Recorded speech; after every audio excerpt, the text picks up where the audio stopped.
Welcome to the Plan Solutions Incorporated podcast, where we give facts and insight on the latest happenings in the world of economics, financial markets, and personal finance. Plan Solutions provides advice on a variety of financial topics, including investment management, tax preparation and planning, and retirement planning.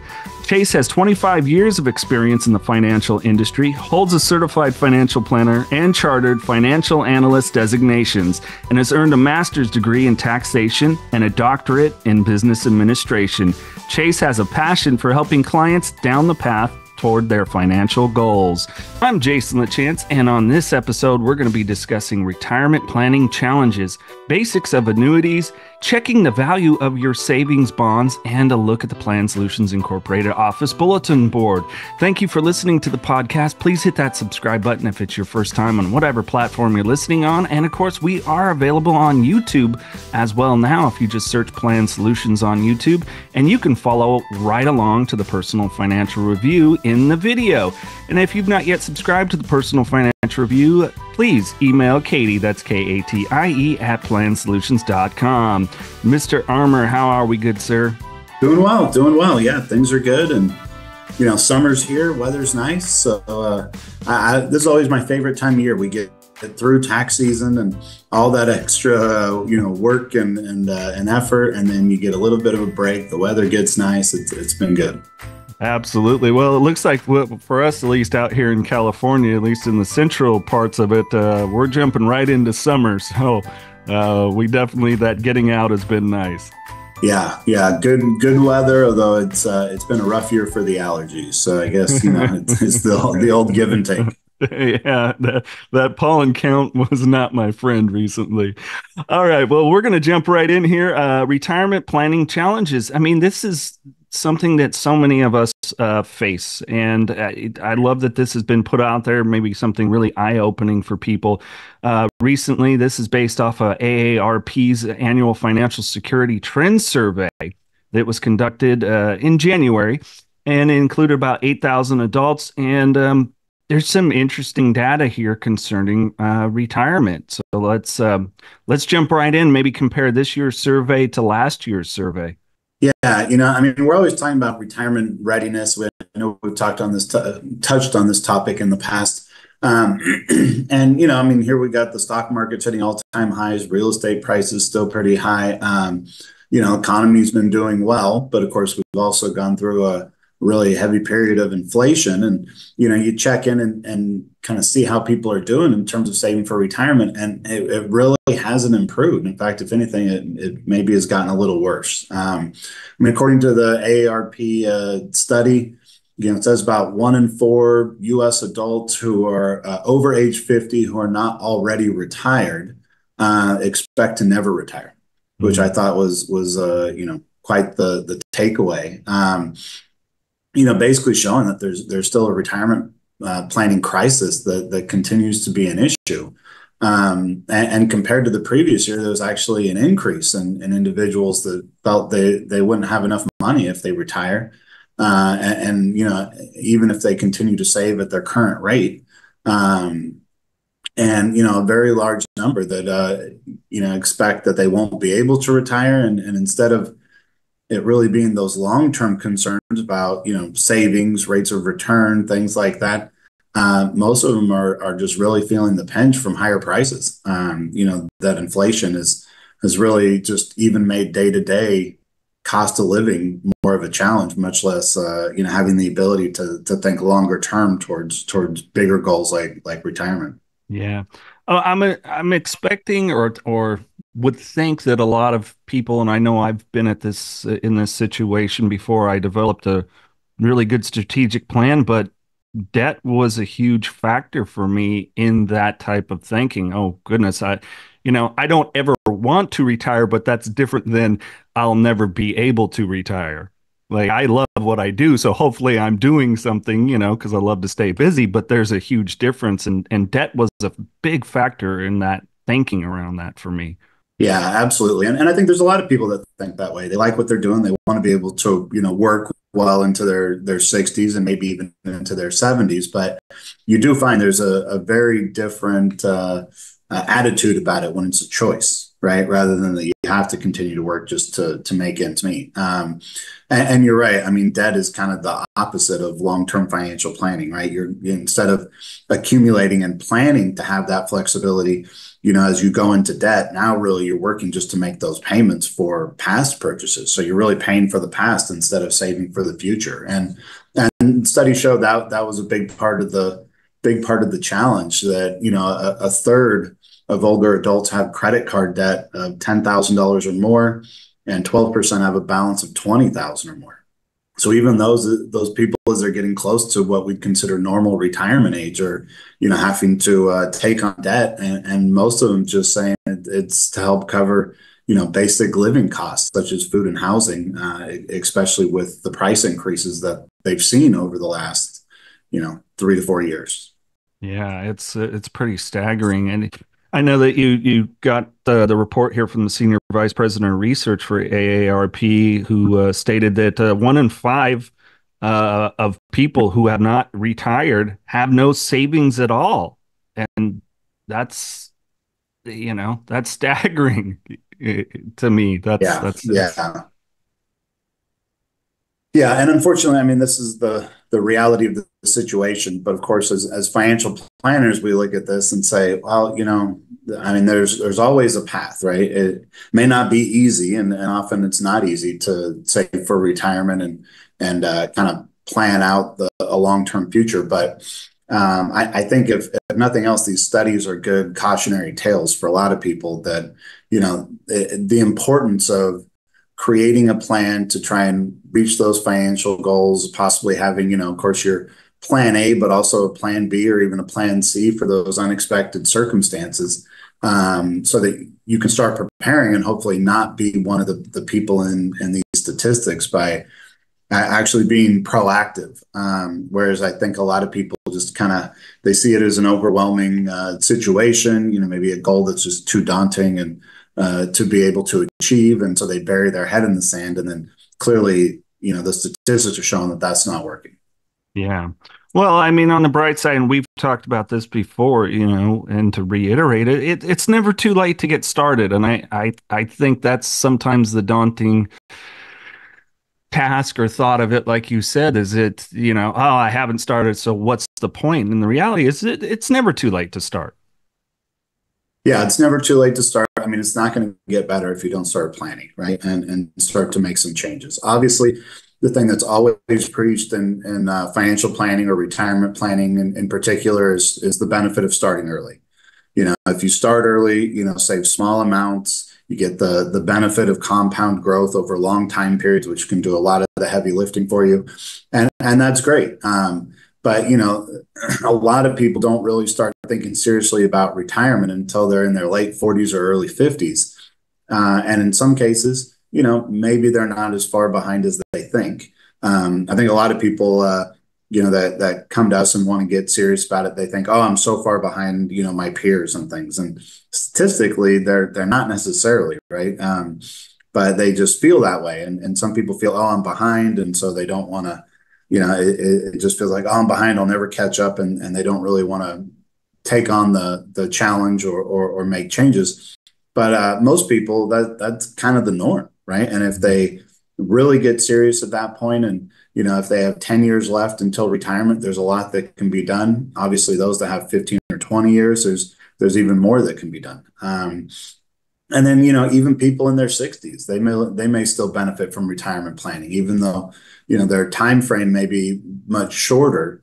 If they start making, little adjustments over time, yeah, maybe they'll have to work a little bit longer than they plan to achieve their goals or the retirement lifestyle that they want. But if they don't get started, next thing they know, they're going to be in their 70s and potentially in the same situation. So not any closer to finding that financial freedom or having that financial flexibility that they may desire.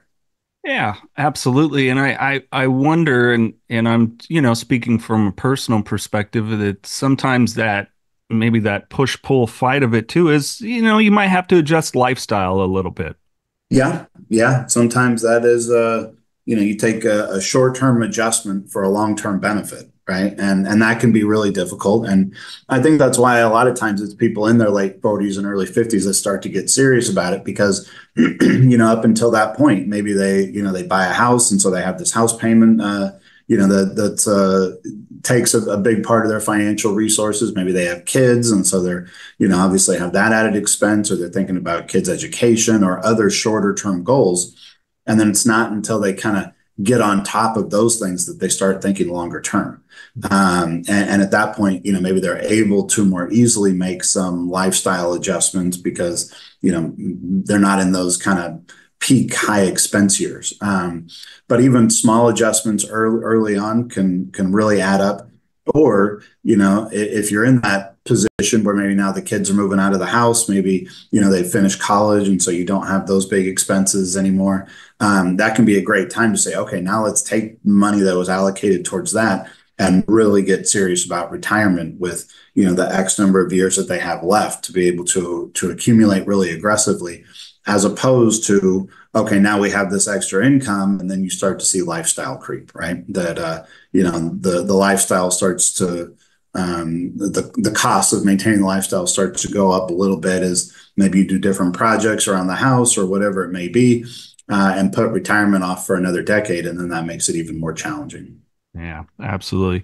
Anything else you want to add to this section before we jump into basics of annuities? Well, just that I think retirement planning is really one of the most important things that a financial planner does. I think too often people feel that it's more a way to market services or, it's a way to really try and bring the conversation back to investing. But I think a good financial planner you'll find, will do the retirement work, even if there's not other services or maybe not other services at that time that they could help with. But just the ability of using that expertise to help get people on track can be, so valuable in terms of the end outcome, right? And actually helping people improve their lives, from a financial standpoint. And so I think that's an important thing is look for someone that really has that focus. And even if you're not at the point where you're looking for other services like investment management or insurance or things, still engaging to hopefully get that guidance that'll help people, get to where they need to be. Yeah. All right. Well, basics of annuities. What are annuities and what are some of the benefits? Yeah, so this was actually a request that came in. If someone could, someone requested if we could cover annuities, because I think we mentioned it in a past podcast. And unfortunately, annuities are a pretty big topic, right? There's a lot of ins and outs, a lot of different, factors to be considered. So it's not really great for this format, but we did do kind of a general overview. Where basically when people think annuities, most often what they're thinking about is an insurance product. And it offers certain benefits like tax deferral, right? That even for non-retirement money, there may be some tax deferral benefits. You can have annuities that offer fixed interest rates, right? So kind of like a CD or something like that, where where it's offering these set interest rates. And in some cases, if someone decides to annuitize, meaning, actually give money to the insurance company in exchange for guaranteed income. So you basically can take an amount of money, give it to the insurance company, and then they will promise, let's say X amount of income per month for the rest of someone's life. And then in some cases, it also offers some death benefits. So there's some like kind of form of like life insurance that's included in there. So, a lot of times these different things are kind of packaged and sold as these benefits. But it is important, of course, to kind of understand what the pros and cons are and if those benefits fit. And then just how much you're paying for those benefits, because you might be paying for kind of a number of different features in an annuity where maybe it's really only one that you need or want. Excuse me, but you're paying you're paying a high cost for kind of this whole suite of benefits that come with the contract. Mm. No, thank you for that clarification. Yeah, I was really curious about what the different types of annuities what they can include. But when you mention that, I'm curious about how those benefits then work. Obviously, we all think life insurance, that's something that we're thinking about for our loved ones if we have our passing and then that benefit. But there's got to be some that maybe have more of an immediate benefit that you could see. Yeah, so most often the annuity benefit that comes up is the guaranteed income stream, Mm, right? I mean, that's really what they're designed for. Now, they are sold as tax deferral vehicles, or hey, look at we're paying this interest rate. I think in a lot of cases there's generally other options where you can get those same benefits. But the guaranteed income stream is something that is typically offered by an insurance company or a pension, right? But if you're not working for an employer that offers a pension, then an annuity is a way to kind of replicate that. Um, and so then those payouts, it's kind of two different forms. You have immediate annuities where you basically take a sum of money, you give it to the insurance company. This decision is irrevocable, and then the insurance company agrees to, pay out an amount on a, monthly or annual basis over a certain time period, which is often the rest of a person's life. But it can be there can be some ways to alter that. And then another option is a deferred annuity. And that's where the money goes in and it's actually invested. And it's either invested in a fixed annuity, which pays interest, or a variable annuity that can be invested in different investments that are often, very much like mutual funds that mm, own stocks or bonds and can go up and down, right? So there is a risk level. And as long as you're in that deferred phase, it really kind of acts more like an investment with the idea that down the road, you could potentially then take that investment, turn it over to the insurance company, again, irrevocably. So that's always kind of a scary thing when it comes to financial planning, and then receive, income benefits over a certain time period or for life. mm. Yeah. And why might some investors prefer annuities? I mean, is it the guaranteed factor that is being offered, the potential fixed rate? Like, what are some of the benefits and the preferences towards it? Yeah, one of the things that a lot of people like is because annuities can say that their payments or that their fixed interest rates are guaranteed. And per the financial industry regulation, there's very few areas where you can use that term, right? Of course, it is important that just because like an annuity says it's guaranteed, or you have a CD that might have a guarantee or something like that. You always want to know who's providing that guarantee, Mm, right? In the case of a CD, if it's backed by the FDIC or something that's backed by the U.S. government or a government agency, that's typically considered to be very low risk in the world of finance. With annuities, it's typically backed by an insurance company. So it's really all comes down to the financial health of the insurance company and the investments that they're making with the money to be able to come through with that promise. So it is a so yes, it sounds good and it makes people feel more comfortable that they have this guarantee. But of course, anything's only as good as the person or entity that's providing that warranty, if you will. yeah. Well, like with everything, it sounds like there's definitely a drawback. What if investing in annuities? I mean, what are some of those, the expenses and fees, et cetera, that come along with it? Yeah, the irrevocable nature is often one, the lack of flexibility. They can create some tax issues if there's not an overall tax plan. But one of the big drawbacks typically is they can have much higher expenses than other investments. And that's mostly because of that insurance component, right? You're basically investing, and then a portion of your return is paying for the insurance that's paying for some of these other features. The other problem is they can be very restrictive when it comes to taking money out for current income, right? Some of them have limited distribution options for the owner and for the beneficiaries. That can be when if you just want to take periodic distributions without actually committing to an annuity to a stream of ongoing payments. And they're typically not very tax friendly, so it can create some tax challenges there, especially when they're in non-retirement accounts. Also, when someone passes away, annuities don't receive a step up in tax basis. So it's one of the ways that you can pass tax liability on to your heirs, where Mm. maybe otherwise that would not have occurred if it wasn't inside of this annuity wrapper.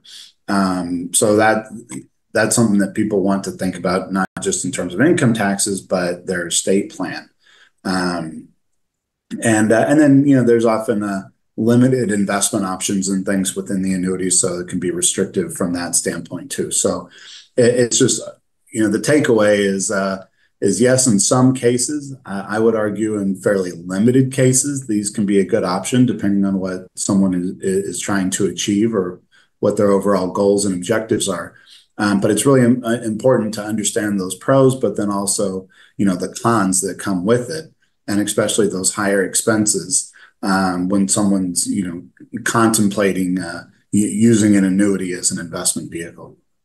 And as oftentimes is the situation, you speak a lot on portfolio diversification. Is this, one of those types of vehicles that maybe as your portfolio expands, that it tends to be something more considered?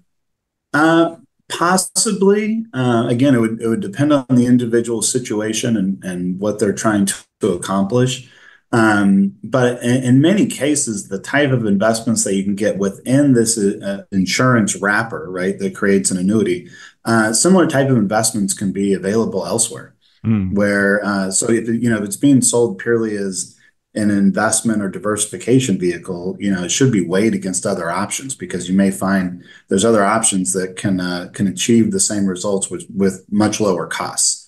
And then as we said, a lot of these kind of come with these different features, and maybe one of those features seems attractive, but given the price, should you really be paying for all of those different features, and that added cost for these other features that really aren't that desirable? Does that then basically negate the benefits from the feature or the benefit that people are looking to get out of it?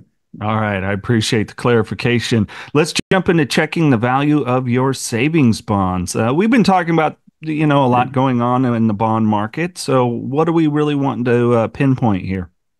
Yeah, I mean, we find that there's a lot of people that have U.S. savings bonds out there, whether they're the Series Double E, or we've talked about Series I bonds, the inflation-linked bonds when inflation was higher, and now when you buy those bonds, they're issued electronically, and you typically go through the Treasury Direct webpage, directly to the U.S. government to buy them, but there's still a lot of people out there that still have the old paper bonds, the in paper form.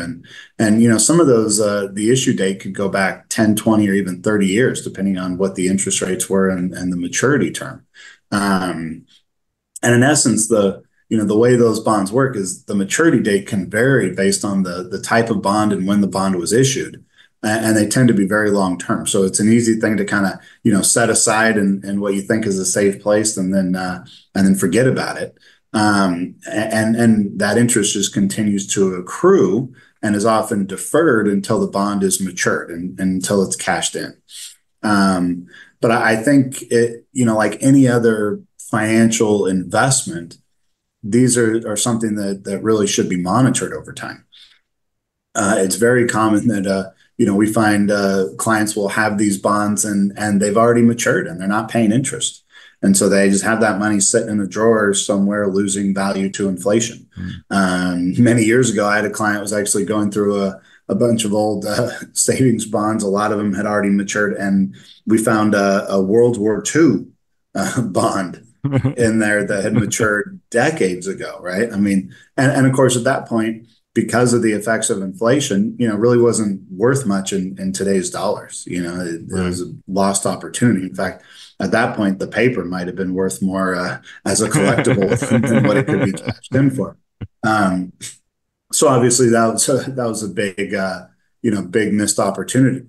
And then today you still see a lot of bonds that were issued a while back that are paying very low interest rates, and so they may be worth cashing, even though they haven't matured and they're still earning interest. Do you want to hold on to a bond that's earning 1% per year when there's lots of options that could earn quite a bit more than. Excuse me. Yeah, I mean, I remember that, when I was heading off to college, my mom letting me know, hey, you have these savings bonds. Here you go. And I believe, per recollection, they had matured at that time, so it was the right thing to do to cash them in. But it also begs the question too. That's really interesting. You brought this up because I was unaware of it. That the cash in point, is it not fixed on all bonds or certain bonds? Hey, you can't cash this in until 15 years in, no matter what. Or is there a time, or are you not fixed into that for certain types of bonds? Yeah, certain types of bonds, there may be a penalty if you cash them in too soon. Hmm. But then once you're past that, you can cash them in before they've matured. So even though they're still earning interest, you can cash them in and just get, less than, what the face value was. And then the maturity really is impacted by what interest rates were at the time. So a lot of these bonds are designed to double. You buy $100 savings bond with $50. Well, how long is it going to take for $50 to double? If interest rates were higher, it would take less time. Obviously, if interest rates are very low, it could take many, many, many years. So yeah, all of them kind of that were purchased at different times will have different terms, and that's why we bring up one, the importance of managing these investments, and two, that there's a great resource on treasurydirect.gov, so the U.S. government website, where you can go in and put in the serial number for the bond, and even create kind of your own little spreadsheet where if you have multiple, you can just keep listing them and it will do the calculations, and it'll tell you, this is the original purchase amount, this is what it's worth today, this is the interest rate that it's earning, this is the date it will mature, or the point at which it'll stop paying interest. And so you can, go through and say, hey, should I cash some of these in, either because they're not paying interest or because they're at a really low interest and now can be cashed in at no penalty, versus, oh, there's some of these other ones that were, bought at a time when interest rates were attractive and still comparable to, what we're seeing today. So maybe those ones you continue to hold on to and then revisit down the road. Yeah, so there isn't a one fixed strategy. Bond matures in 15 years, that's when you cash it in. It's really, as always, consulting with a financial planner, taking a look at what the best options are, or even exploring, like you said, treasurydirect.gov and putting it in and seeing for yourself. Yeah, and of course, there's anything related to finance. Often taxes come into it, right? How much do you want to cash in a given year, and how much of a taxable income will that generate, and what impact will it have on the overall tax plan, right? Things like that are important. Just like annuities, U.S. savings bonds do not get a step up in tax basis. So if you leave those to your heirs, then you're going to leave them that taxable income. If they're in a higher tax bracket, that may not be a great strategy. So yeah, you want to take into account both current and potential future tax implications, as well as how it fits into an overall investment strategy. All right, well, let's jump over to the Plan Solutions Incorporated office bulletin board. One item pinned up this week, Mr. Armour. Yeah, we've had a number of questions because a lot of IRA custodians are sending out Form 5498, which basically are the deadline to send those out is May 31st. So it comes obviously after the April 15th tax deadline. And then people are getting what looks like a tax form and saying, oh no, did this come late? Does this require me to do an amended tax return or something like that? And the answer is typically no. In fact, typically it's something that you really don't need to be concerned about. It is a form that's required, and what it does is it, tracks activity on traditional IRAs, SEP IRAs, simple IRAs, and even Roth IRAs, where it shows things like, any required minimum distributions that, may be coming up. So it's reporting to the IRS, this person had an IRA, they were subject to a required minimum distribution. Then the IRS can check, okay, did they take it, right? Did they follow those rules? It also will often show any amount contributed during the year, which again, hopefully that was picked up on the tax return already. Typically there are other places where that's reported in addition to the Form 5498. But if it does show some contributions that was not reflected on the tax return, that would be one of those situations where maybe it does require a change. And then a lot of custodians also put beneficiary designations on the bottom of those forms, which I think is really helpful for those that do that, because that's something that should be reviewed periodically as well, and make sure that those beneficiary designations are still correct. So if someone gets a form 5498 from an IRA, where their tax preparer may not have access to it otherwise, then it doesn't hurt to just send it in to the tax preparer and just have them review it and make sure that everything was picked up on the tax return. But it's very rare that it causes any change to the tax return or requires an amendment or anything like that. All right. Well, anything you want to add, Mr. Ermer, before we wrap up this edition of the Plan Solutions Incorporated podcast? Well, as always, this podcast and the company newsletter, so many of these topics really just came from client requests, right? Just hearing from people saying, hey, they enjoy the podcast or they enjoy the newsletter, they're getting value out of it. Can you talk a little bit more about this, or things that we're hearing from clients that we want to get out in front of? We know if we hear from a few people, there's probably a lot of other people that are thinking it and maybe not, maybe didn't take the time to ask. So if there are topics that people would like to hear about, or if there's anything, in this podcast that people want more information on, by all means, reach out so we can have a discussion, and it can even help us come up with ideas of what type of content people will find valuable, which of course that's our end goal here. Yes, it is. Absolutely.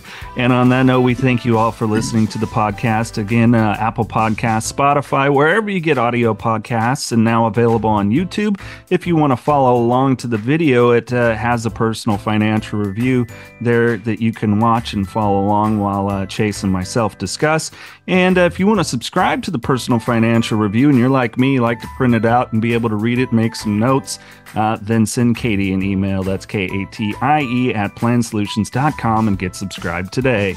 The views and opinions expressed in this podcast should not be construed as an offer to buy or sell any securities. The information may not be current, and Plan Solutions has no obligation to provide an updates or changes. Plan Solutions does not make any representation or warranty as to the accuracy or completeness of the statements or any information contained in this podcast, or any liability therefore, including in respect of direct, indirect, or consequential loss or damage, is expressly disclaimed. Plan Solutions is not providing any financial, economic, legal, accounting, or tax advice in this podcast. In addition, the receipt of this podcast by any listener is not to be taken as constituting the giving of investment advice by any Plan Solutions associate or individual to that listener, nor to constitute such person a client of Plan Solutions. Any reference to a specific company or security does not constitute a recommendation to buy, sell, hold, or directly invest in the company or its securities. Market indexes are unmanaged and cannot be invested in directly. All price references and market forecasts correspond to the date of this podcast. Plan Solutions is a registered investment advisory firm.